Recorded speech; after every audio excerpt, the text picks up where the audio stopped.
Estes filmes permaneceram enterrados por décadas na obscuridade de arquivos públicos e coleções particulares.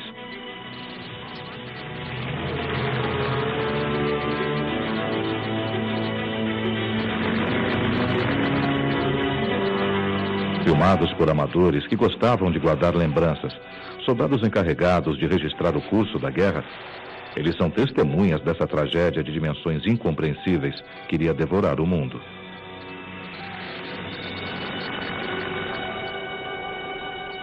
Seria possível dizer que as cores oferecem apenas uma visão parcial e impressionista da guerra. Embora estes filmes esqueçam algumas páginas da ocupação europeia ou de sua libertação, eles conservam algo intrínseco. Uma emoção e presença que o preto e branco nos negou até hoje.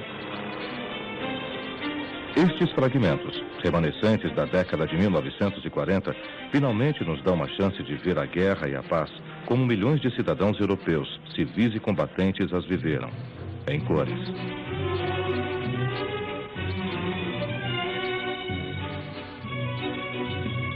Eles filmaram a guerra em cores. A França está livre. Primeira parte. Com a Europa ocupada, os aliados preparam a batalha. Distribuição de DAC.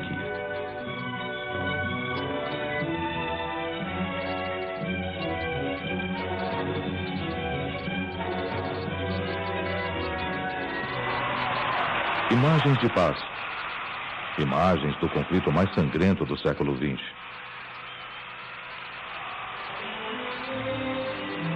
Aqueles que filmaram a guerra em cores gravaram a palavra final desta procissão de bandeiras aliadas, desta multidão de parisienses felizes. Após tanto drama, suas imagens nos permitem ver os sorrisos deste desfile multicolorido. Cores inesperadas em 1945, que seduzem e desorientam ao mesmo tempo. A juventude deles parece mais próxima de nós, mas isso foi há muito tempo. Estes filmes são tanto raros quanto preciosos, mesmo que seus autores não tenham sido os primeiros. 6 anos separam estas imagens destas aqui. Também era 8 de maio. Surpreendentemente, em 1939, a França já tinha descoberto as cores. Orleans comemora o festival Joana d'Arc, como faz todos os anos nos últimos 4 séculos. Albert Lebrun, reeleito chefe de Estado, está em visita. Estas imagens do presidente da Terceira República Francesa, encontradas no fundo de um sótão, foram feitas por cineastas amadores em Orleans, em 1939. Esta cidade em festa é a charmosa imagem de uma França feliz. Uma filha sorridente da Belle Époque. O país continuava confiante, lembrando-se da vitória de 1918, fiel a seu desejo de preservar a paz a qualquer custo. Nesta França, a diversidade regional é uma realidade. Os mais velhos ainda falam dialetos. Na catedral, a missa ainda é rezada em latim. As procissões e os desfiles nos mostram a ordem social. As hierarquias são evidentes, de magistrados a professores, de oficiais a prelados.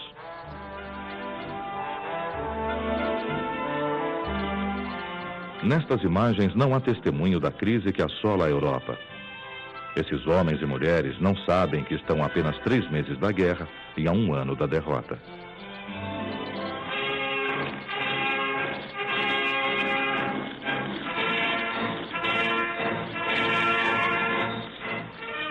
Os alemães exibem as cores sombrias de suas camisas marrons e seus uniformes verdes e cinza.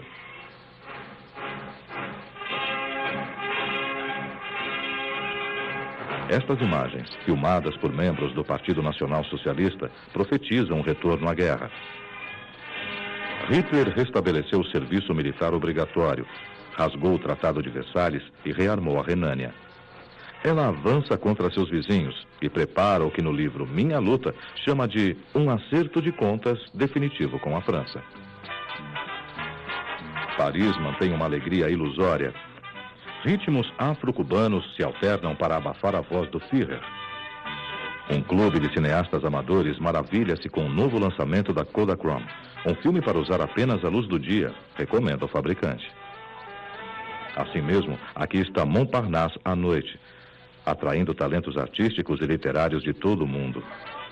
Picasso, Dali, Miller, Man Ray passeiam entre a rotunda e a cúpula, entre o final da crise e o retorno da Guerra Mundial.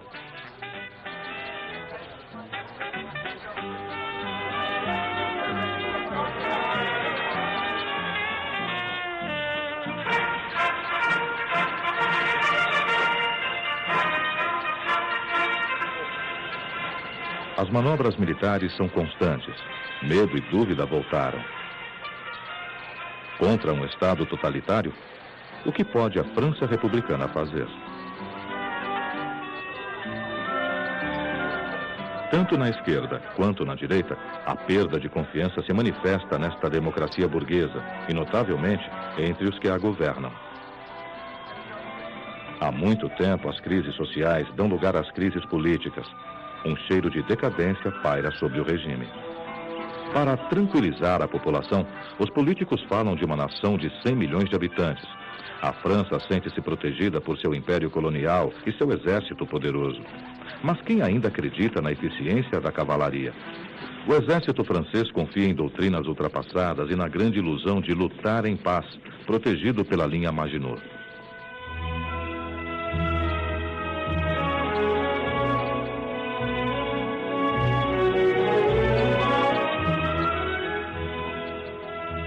Quando este festival de arte alemã chega ao fim, forma-se um balé diplomático atrás das cortinas para pôr um ponto final nos últimos 20 anos de paz. Em um mês, a assinatura do Pacto Germânico-Soviético dará carta branca a Hitler.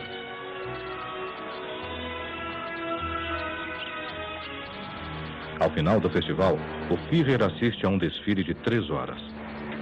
Toda a história da Alemanha é posta a serviço do Terceiro Reich, usando a alegoria de seu grande ancestral, o Sacro Império Romano Germânico de Carlos Magno.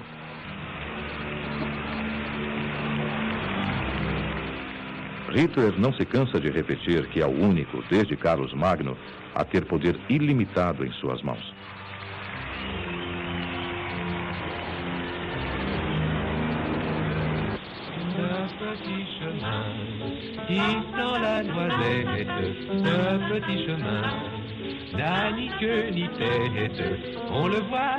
Desgastados por meses dessa guerra de nervos, os franceses mudam seus horizontes, sem mudar suas ideias.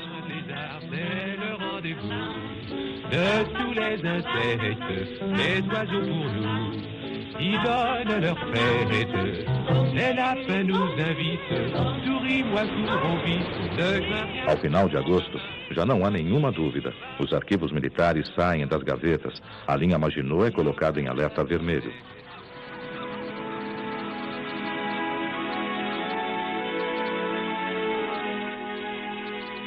24 de agosto.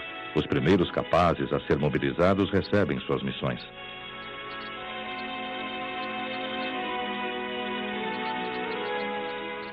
Marcel Grégoire, autor destas imagens, abandona a mulher, o filho, sua câmera e se junta à sua unidade, em algum ponto da fronteira com a Bélgica.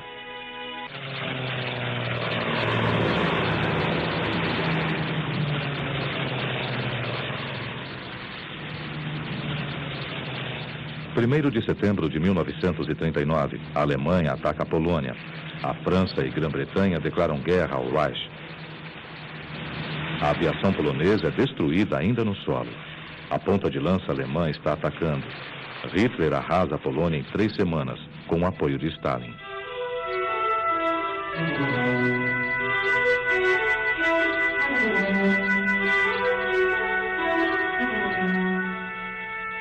Paris tenta manter a calma, enquanto o rádio repete à distância os nomes das cidades devastadas pelos alemães. Lodz, Danzig, Gdansk, Varsóvia.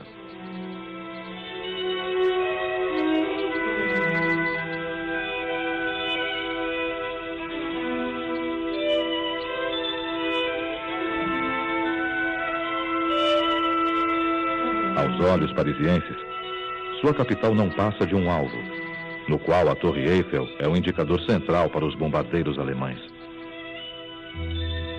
Nas praças públicas, 32 quilômetros de trincheiras foram cavados para servir de abrigo.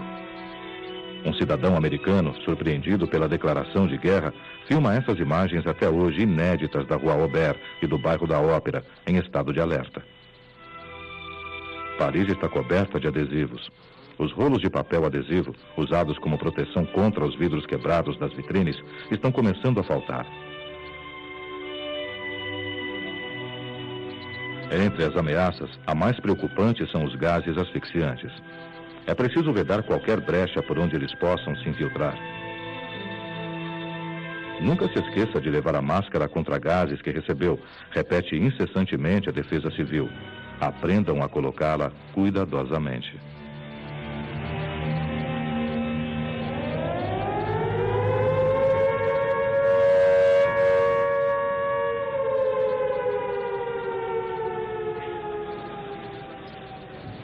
Em breve, o som das sirenes manda os parisienses para seus porões e abrigos. Os alertas são disparados pelas autoridades para testar a reação do povo.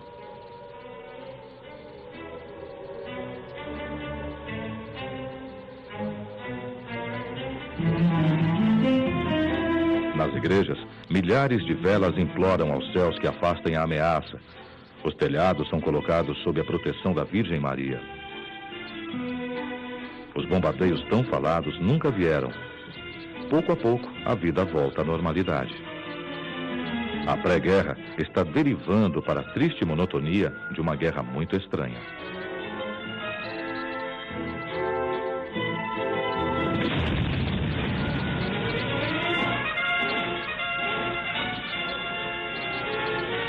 (10 de maio de 1940, Hitler ataca a França via Luxemburgo, Bélgica e Países Baixos. Ao mesmo tempo, seus tanques forçam passagem por Ardennes, um terreno conhecidamente intransponível para veículos motorizados.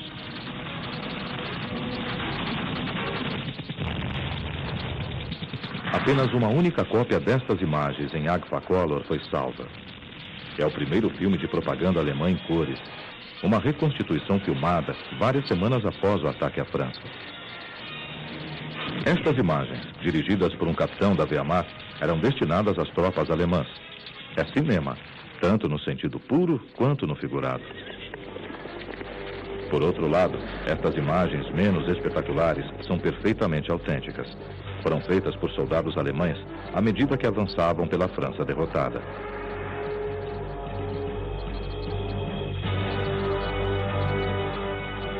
Este é um filme de 8 milímetros. Mesmo que a qualidade seja questionável, seu testemunho é infinitamente precioso. Para entender seu valor, é preciso saber que qualquer fotografia era proibida pelas autoridades do Reich. Filmar era um ato de espionagem, portanto punido como tal.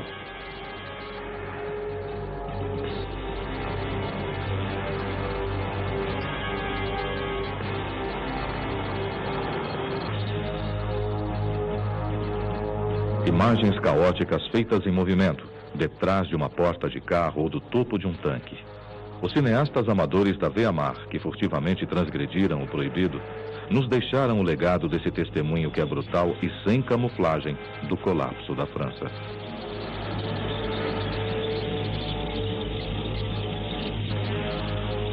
(4 de junho, o alto comando alemão proclama: acabamos de trazer para casa uma das maiores vitórias de toda a história. E Hitler desembarca na França. Hans Bauer, seu piloto pessoal, que acabou de trazê-lo a Calais, filma Hitler aqui. O Führer está exultante. Seu ataque relâmpago foi um sucesso total. Ele estava certo, em contraste com seus generais. Esse ataque fulminante, baseado na aviação de Goering, tinha varrido tudo em seu caminho. E Hitler veio cumprimentar seu marechal do ar. Ordenou que os sinos tocassem por 3 dias, por toda a Alemanha, para entusiasmo de suas tropas vitoriosas.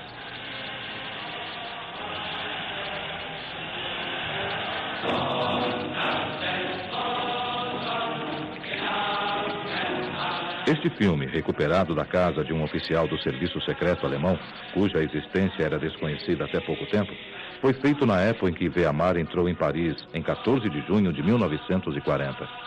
A capital foi declarada uma cidade aberta.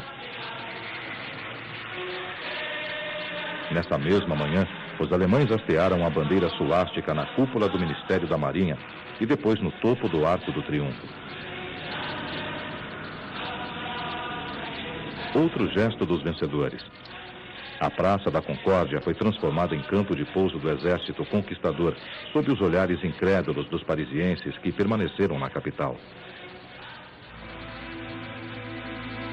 Os demais parisienses estão em algum lugar, imobilizados na beira de uma estrada, desorientados, nas calçadas e vilarejos abandonados.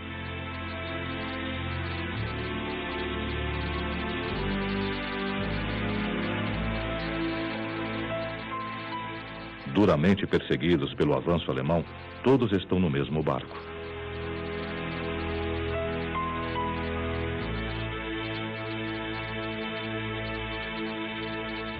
Alguns refugiados, sem combustível, encontram viajantes sem trens.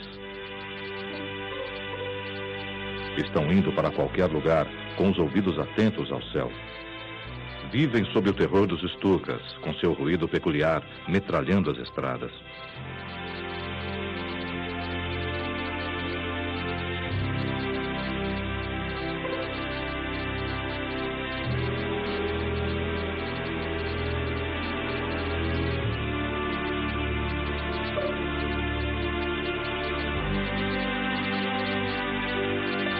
Eles são capturados pelas intrusas câmeras alemãs.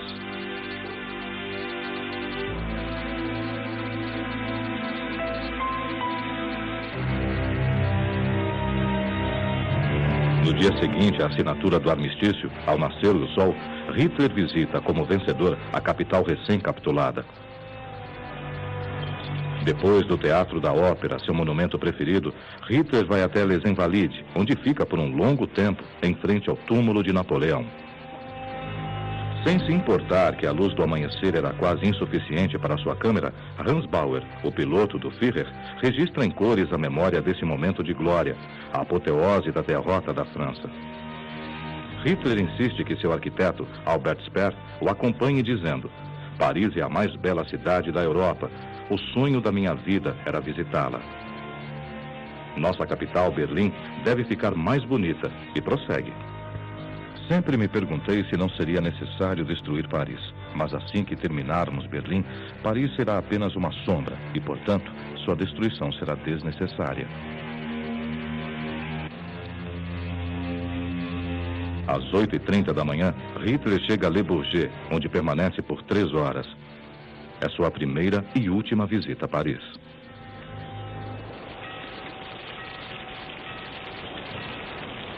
Os caminhos da derrota levam para o norte um exército de prisioneiros desiludidos que não entenderam o que aconteceu a eles. Embora tantos tenham lutado bravamente, algumas centenas de milhares de homens foram capturados sem ter visto um único alemão. Os soldados metropolitanos e as tropas coloniais são levados para campos de prisioneiros. Esperam uma libertação rápida, agora que o armistício tinha sido assinado. Notícias animadoras circulam entre essas colunas de homens. Raros são aqueles que tentam fugir. Uma terrível desilusão se estabelece. No final do verão de 1940, 1,5 milhão desses cidadãos franceses encontram-se presos na Alemanha, enquanto a guerra durar. Estimulado por seu sucesso, Hitler não esconde sua satisfação de seu séquito, nem de sua amante, Eva Braun, que filma estas imagens em Berchtesgaden. Depois de seu triunfo sobre a França, Hitler decide rasgar o tratado assinado com Stalin e dirigir seus exércitos contra a União Soviética.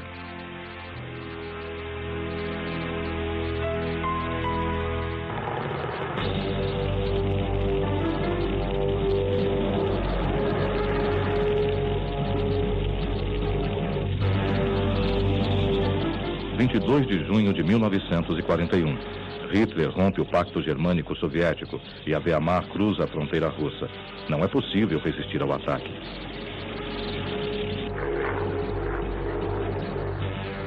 No final do verão, Mussolini se encontra com Hitler na Ucrânia.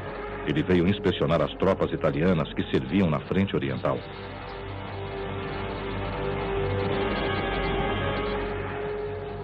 28 de agosto de 1941.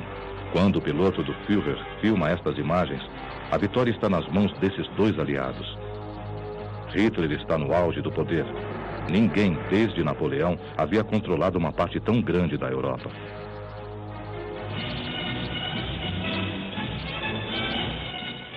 Durante este período, Paris se resignou a observar o desfile dos vencedores.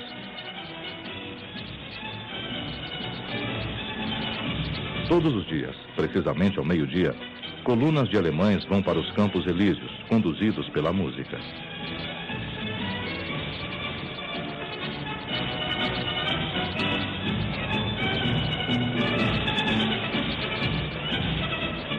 Soldados de folga frequentam os terraços dos cafés, levam souvenirs, fotografias e, às vezes, como o Dr. Werthauer da Luftwaffe, filmam em cores.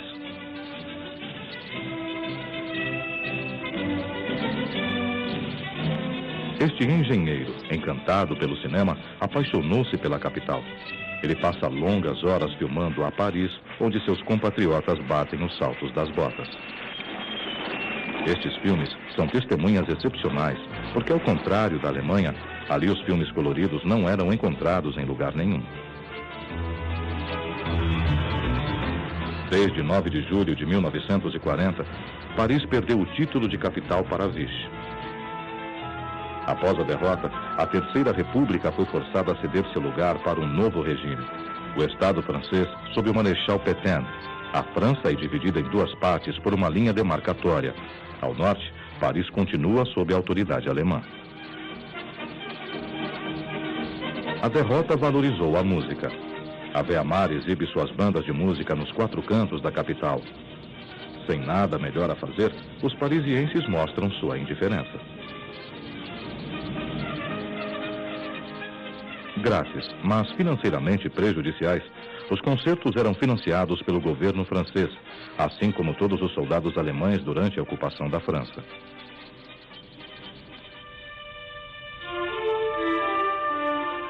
A situação dos judeus foi definida em 3 de outubro de 1940. Excluídos de várias atividades, os mais prudentes deixaram Paris. No mercado das pulgas de Saint-Ouen, o Dr. Werthauer filma 2 camaradas alemães diante de produtos que os judeus foram obrigados a abandonar antes de partir.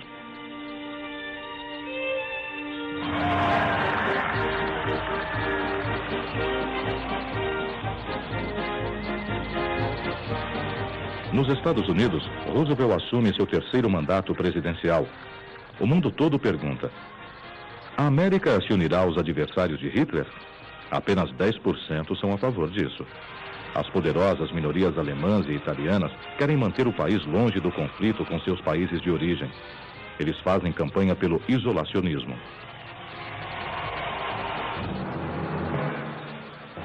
Menos de um ano depois, a guerra é mundial. A América se mobiliza e instrui seus milhões de militares a retaliar a agressão japonesa a Pearl Harbor. A própria Alemanha declarou guerra aos Estados Unidos. Os americanos, temendo um desembarque alemão em suas praias, fazem uma série de treinamentos de invasão na Virgínia e nas Carolinas. Manobras para testar sua capacidade de defesa e reação. É apenas um exercício, mas logo essas balas serão reais.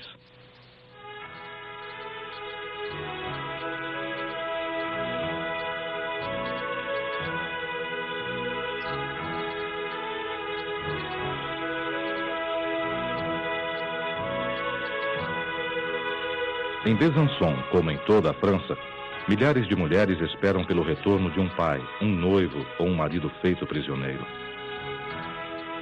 Além da ausência, somam-se as dificuldades da vida diária, trazidas pela presença dos vencedores. Estes alemães, com base na França, filmam seus camaradas ou seus superiores, mas raramente os franceses. Nossos compatriotas nunca tiveram filmes coloridos durante a ocupação. É por isso que este documento, retirado dos arquivos militares alemães, é inestimável. Foi filmado por um oficial da divisão de Panzers em Besançon. Filmar um dia no mercado era algo que, em 1942, teria sido bastante comum para amadores e totalmente sem interesse para cineastas profissionais. Hoje, é um raro testemunho da vida diária de milhões de franceses, inclusive de sua maior preocupação, a busca por sustento.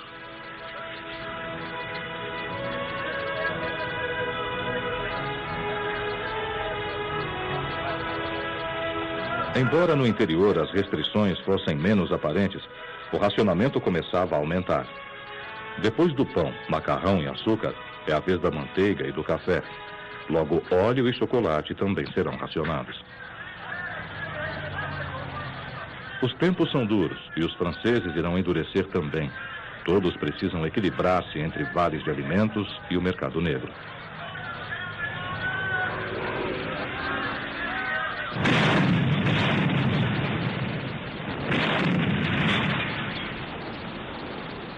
O dia 8 de novembro de 1942 marca uma virada na Segunda Guerra Mundial. Várias centenas de navios de guerra invadem a Baía de Argel. 100.000 homens comandados por Eisenhower desembarcam no norte da África, que está sob a autoridade do governo de Vichy. As forças anglo-americanas vencem com o apoio de alguns grupos da resistência francesa. Embora a questão tenha sido rapidamente resolvida na Argélia, o mesmo não aconteceu no Marrocos, onde as tropas fiéis a Pétain resistiram à invasão.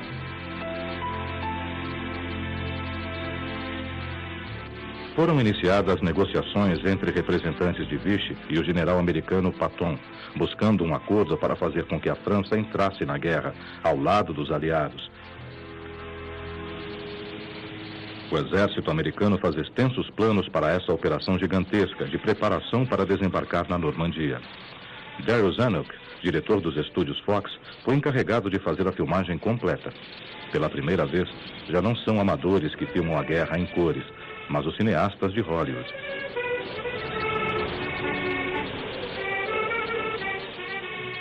No entanto, apenas essas raras imagens da primeira tentativa sobreviveram até hoje. Um contra-ataque alemão destruiu todo o estoque de filmes coloridos usados para documentar o desembarque.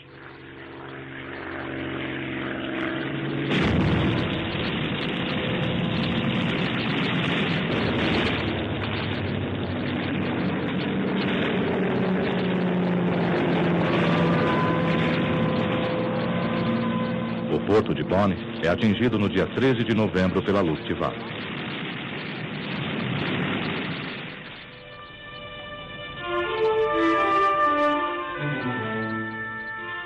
Como muitos habitantes da Argélia, essas crianças não consideram as consequências ao mostrar sua alegria pela intervenção aliada.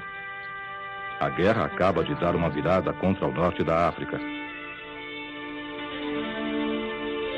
Eles haviam sido poupados em 1940. Agora vão conhecer os alertas das sirenes, as ruínas, os corpos que devem ser procurados todas as manhãs, as procissões de pessoas sem teto.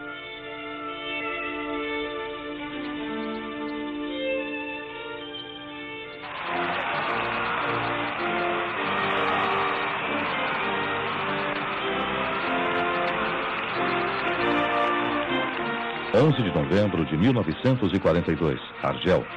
Embora não tenhamos filmes coloridos do Marechal Pétain, aqui está um mostrando seu sucessor, o almirante Darlan, ao lado de Eisenhower, durante a comemoração da vitória aliada em 1918. Finalmente, os americanos deram autoridade a Darlan, o homem de Vichy que se alinhou ao campo aliado. Um contratempo para de Gaulle, que verá novamente seu rival, o general Giraud, nomeado comandante e chefe das Forças Armadas Francesas. Giraud nunca conseguirá impor sua autoridade. Ele tentará em vão suceder Darlan. Um mês após a cerimônia, o almirante Darlan será assassinado. 15 de novembro. É decretada uma mobilização geral no norte da África. As tropas francesas vão lutar ao lado de ingleses e americanos. Todos esses soldados acabaram de concluir o treinamento. agricultores ou estudantes, vindos da Louisiana ou do Missouri, estão entre brancos em um exército americano que ainda admite a segregação racial.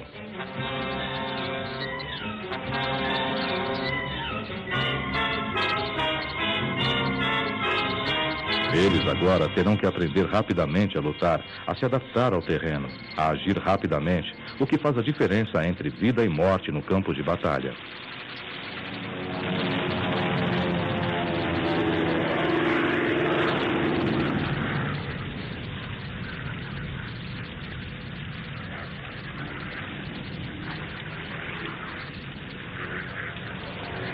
Não obstante a qualidade e o realismo do treinamento, os recrutas nunca estão totalmente prontos para enfrentar a tensão, a emoção de testemunhar a morte de um dos seus ou para receber um projétil na carne.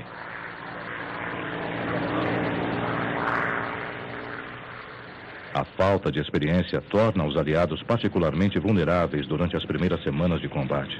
Eles são trucidados pelas tropas alemãs já treinadas por Rommel na guerra. 7.000 soldados foram vítimas dos combates sangrentos de Kasserine. Seu treinamento não é suficiente. Há muitos combatentes alistados, mas poucos instrutores.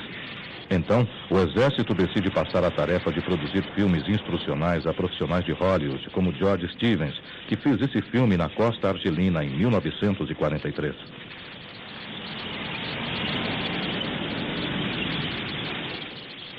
O filme explica como avançar sobre o inimigo usando um tanque leve como cobertura. Os especialistas calculam que um bom filme reduz a duração do treinamento em até 30%.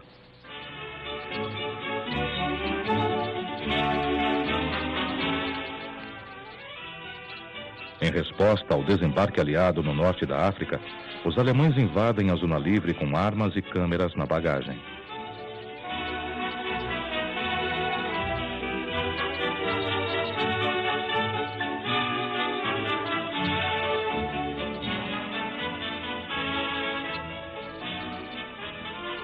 A França Central, por sua vez, conhece sem prazer o uniforme dos vencedores.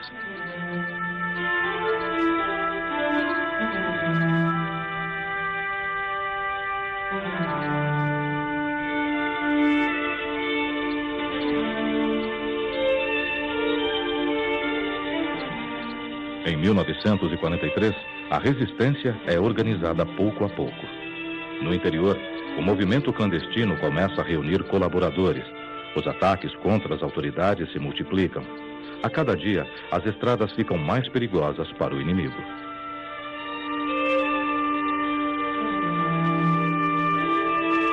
Do outro lado da linha demarcatória, a vida é ativa nas cidades martirizadas pelos bombardeios. Elas são varridas pelas ruínas, o máximo que se pode esperar. Os habitantes hesitam em reconhecer seus vizinhos, perdidos entre uma rua incerta e algum terreno vago. Quanto aos edifícios ainda em pé, era necessário dar lugar para as tropas de ocupação encarregadas da requisição. Este vencedor, cuja câmera passeia complacentemente pelas ruínas, leva para casa o escopo da vitória alemã e a extensão do desastre francês.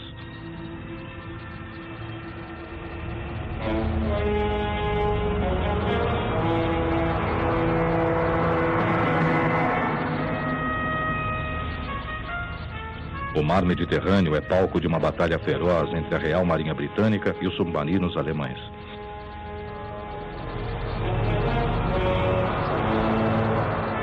A missão inglesa é interceptar os comboios do eixo que partem da Sicília e levam suprimentos para as tropas italianas e alemãs na Tunísia.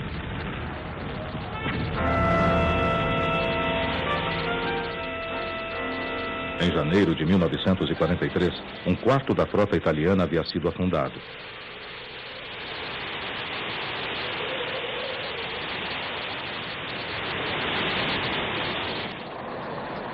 A Força Aérea Alemã contra-ataca, bombardeando as bases aliadas abrigadas nos portos da Argélia.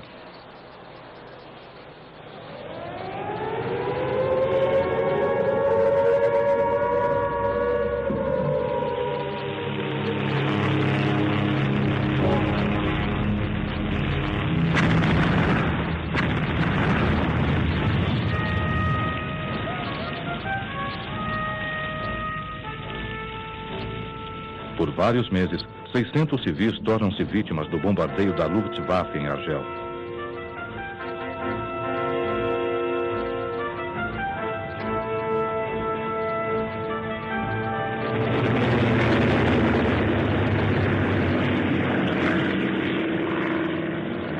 Os americanos aumentam a pressão. Seus aviões de transporte C-47 lançam suprimentos e munições na fronteira da Tunísia.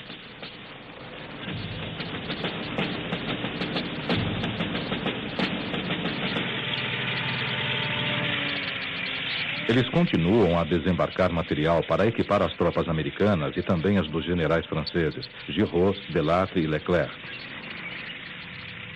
No total, fornecem equipamentos para 8 divisões de infantaria e 3 regimentos de tanques. Esta guerra na fronteira do deserto é assassina e desestabilizante. É feita a céu aberto, à mercê da aviação e da areia, que engripa armas e desmobiliza veículos.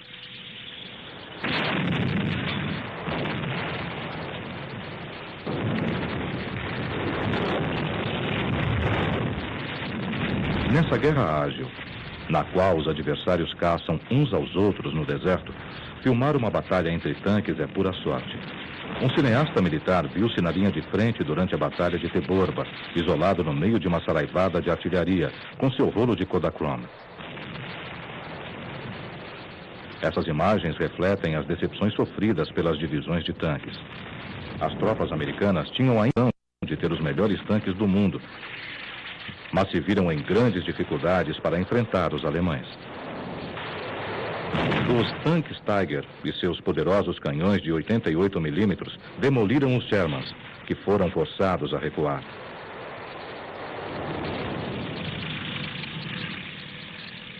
Por sorte, os aliados que haviam decifrado o código de transmissão alemão puderam contar com seus serviços de decodificação para antecipar as manobras do adversário e atacar com sucesso cada vez maior. Em maio de 43, toda a resistência do eixo é despedaçada. 250 mil soldados alemães e italianos são capturados. Enquanto os alemães parecem desolados com a derrota, o estado de espírito é bastante diferente no campo italiano.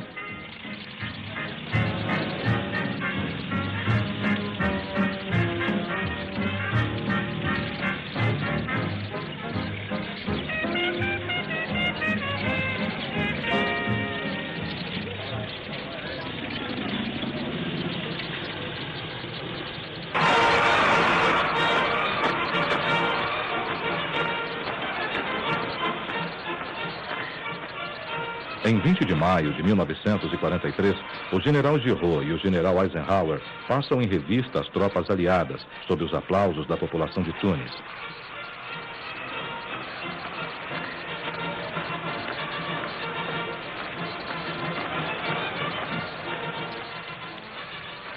O desfile comemora a vitória na qual as tropas coloniais francesas tiveram um papel importante, em particular a 2ª Divisão de Tanques Blindados do general Leclerc. A França derrotada de 1940 está começando a se levantar.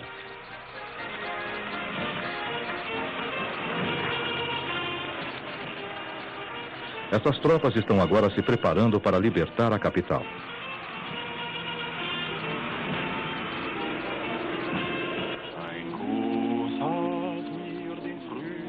Em Paris, todos comemoram em segredo. Do telhado do Teatro da Ópera aos turistas uniformizados, tudo é verde acinzentado na capital. Não existem mais táxis, nem combustível para transporte. O pedestre é o rei das calçadas. Embora os sinais da ocupação não sejam aparentes, os alemães estão presentes em toda parte. Aqui na esquina da Rua 4 de Setembro, a ocupação militar é aliada ao policiamento mantido pela Gestapo. Colaboração, sabotagem, denúncia. Todo mundo suspeita de todo mundo. Ninguém mais sabe o que o seu vizinho pensa.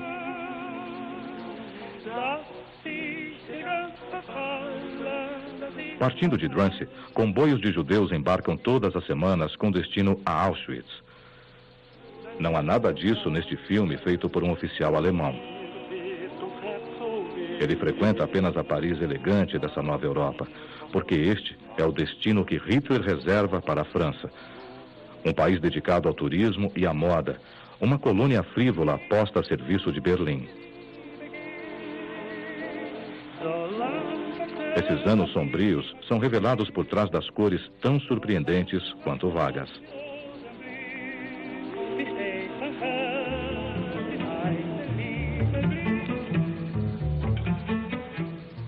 Por trem, produtos manufaturados e matérias-primas seguem para o leste.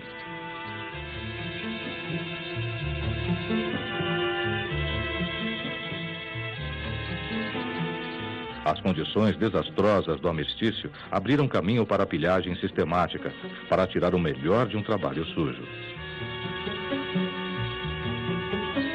Para quem administra essas trocas, os negociantes alemães e a administração econômica do Reich, os negócios estão florescendo.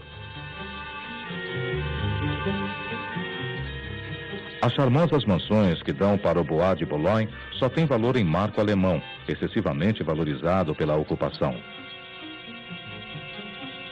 O autor dessas imagens, um capitão da Wehrmacht, é o encarregado comercial para champanhes e licores. Em Paris, o Reich leva a boa vida, entre dois alarmes de sirenes.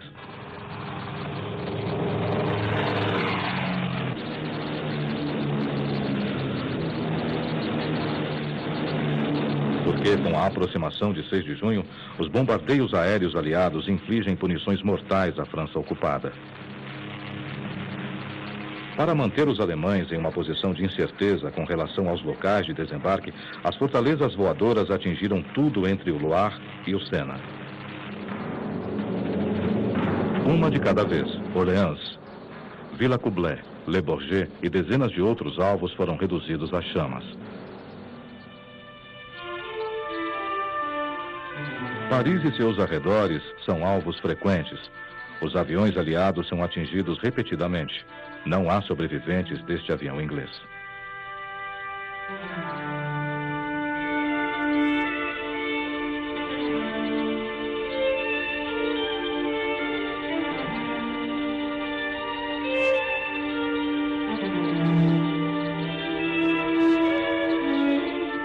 O efeito psicológico dos bombardeios não é favorável aos aliados. A propaganda alemã tira vantagem disso para denunciar os criminosos do outro lado do canal.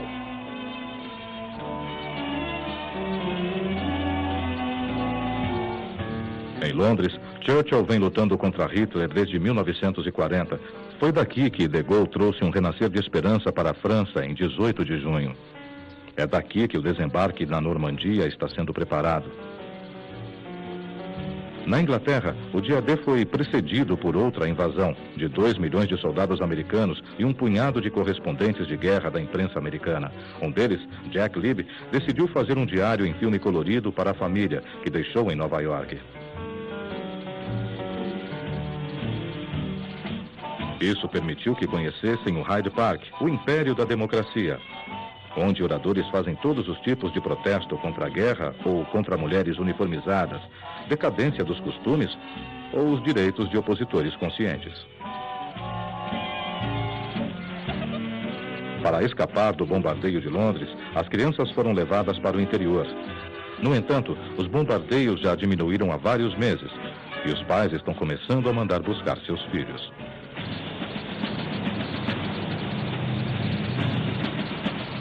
Na costa inglesa, os preparativos para o desembarque vão sendo feitos.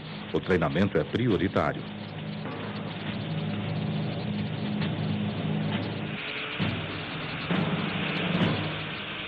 Em 28 de abril, os habitantes do sul da Inglaterra começam a ver passar as tropas em grande número.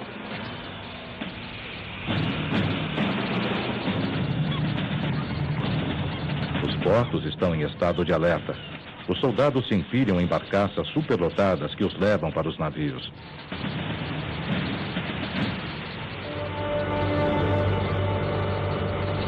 Expostos ao mau tempo, a armada se alinha solenemente, de um ponto do horizonte a outro.